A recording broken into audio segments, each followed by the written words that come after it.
13 partis politiques réunis pour demander l'annulation de l'ordonnance numéro 008/PT/2023.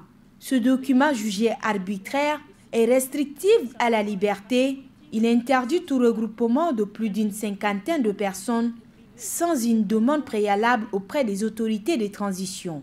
Et ce matin, le regroupe des concertations des acteurs politiques demande son annulation. En date de 1er août 2023, le gouvernement tchadien avait profité de la loi qui l'habilitait à prendre ordonnance, à prendre 4 ordonnances. Premier d'abord, concerne l'état d'urgence, après relativement aux réunions, aux manifestations et bien d'autres. Et nous constatons que ces ordonnances portent atteinte grave à la liberté d'opinion, à la liberté d'association. D'une façon générale, ça restreint la liberté qui sont consacrées par les différentes conventions ratifiées par le Tchad. Comme ça, pour cette raison que nous avons décidé ce matin d'introduire la requête en annulation de ces ordonnances. Nous demandons simplement à ce que la Cour suprême se prononce sur la légalité de ces ordonnances. Cette ordonnance a été prise sous fond des manifestations du 20 octobre qui ont entraîné la mort d'une centaine de manifestants et à quelques mois d'organisation des élections référendaires, législatives et présidentielles. Présent dans le domaine du transport et de la logistique, Africa Global Logistique Tchad et l'Agence nationale des investissements et des exportations ANI, ainsi que les banques appuient dans le domaine de la logistique, les opérateurs économiques, afin de contribuer à surmonter les multiples difficultés. L'objectif du lancement de la campagne d'exportation est de vous présenter d'une part les opportunités d'exportation que nous pouvons vous accompagner à développer, mais surtout les services aux exportateurs que nous pouvons vous proposer tout au long de la campagne à venir. Ainsi, l'idée originelle qui a lancé la collaboration entre MSC, l'ANI et AGL est de créer le cadre le plus simple et le mieux organisé pour faciliter vos opérations d'exportation. Pour l'Agence nationale des investissements et des exportations, c'est une célébration de partenariat avec Africa Global Logistique Tchad. Aujourd'hui, nous célébrons le partenariat avec AGL.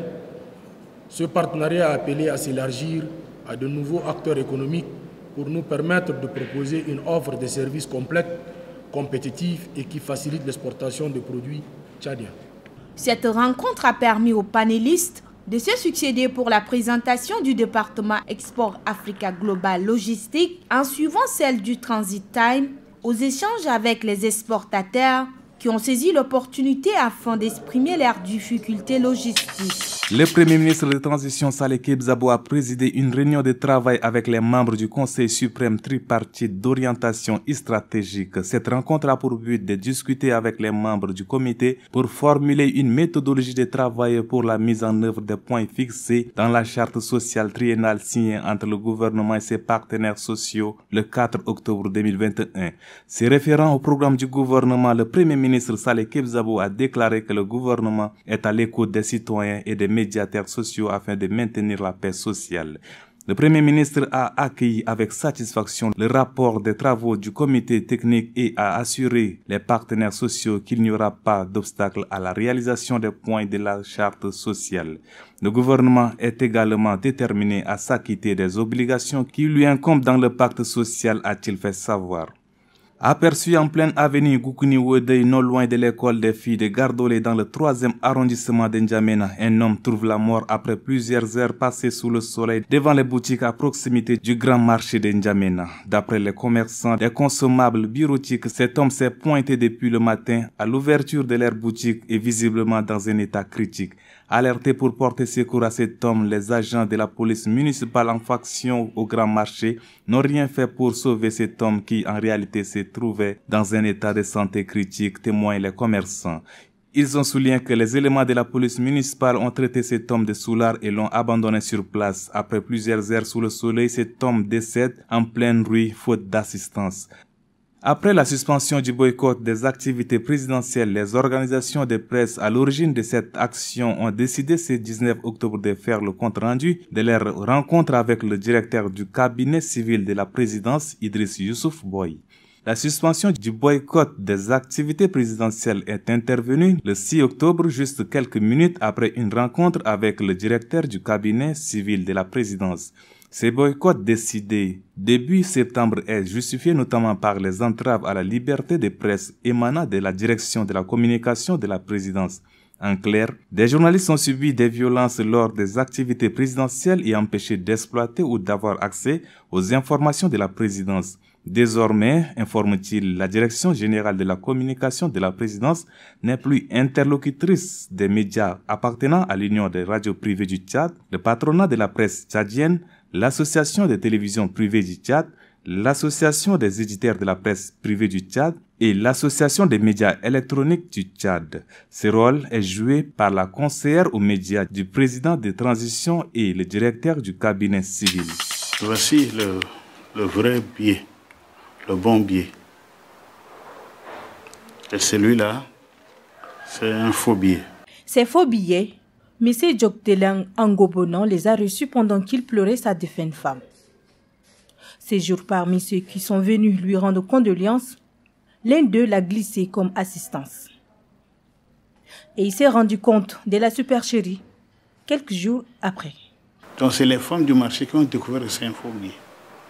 Mais tout ce qui a été chargé, là, ils ne savaient rien. C'est comme ça que nous, on a commencé par ouvrir de gros yeux pour voir que c'est un faux billet. Voilà, donc c'est parmi ceux qui ont bien voulu nous assister, parmi ceux-là qui nous ont glissé ces billets. En 2022, la Banque des États de l'Afrique centrale a mis en circulation de nouveaux billets. Depuis cette date, les faux billets sont signalés de part et d'autre. Mais que risquent les auteurs? Parlant de la falsification des billets de banque ou de la monnaie, au Tchad, ces actes sont prévus par les dispositions des articles 241, 242 et 243 du Code pénal. Donc, en ce qui concerne la monnaie tchadienne, ainsi que la monnaie ou les billets de banque étrangers, la sanction prévue va d'une peine d'emprisonnement de 10 ans à 20 ans. Rien qu'en novembre dernier, la police a saisi 2,5 millions de fausses monnaies. La vigilance est recommandée afin d'éviter de se faire arnaquer. La lutte contre les faux billets est une affaire de tous. Le marché de Koumra d'aujourd'hui n'est pas comme celui d'hier à cause de la cherté des denrées alimentaires. Sur les étals, les produits y sont exposés, mais s'approvisionner est très difficile. Auparavant, 1000 francs CFA suffisaient pour la ration à Koumra, mais ce n'est plus le cas ces derniers temps. Avant, les choses n'étaient pas chères au marché. Avec 1000 francs, on pouvait faire correctement le marché, mais actuellement, avec 2000 francs, même voire 2500, c'est compliqué. Difficile de faire le marché avec. Tout a augmenté. Dans le passé, avec une somme de 500 francs CFA, on avait du poisson en quantité suffisante pour nourrir toute une famille.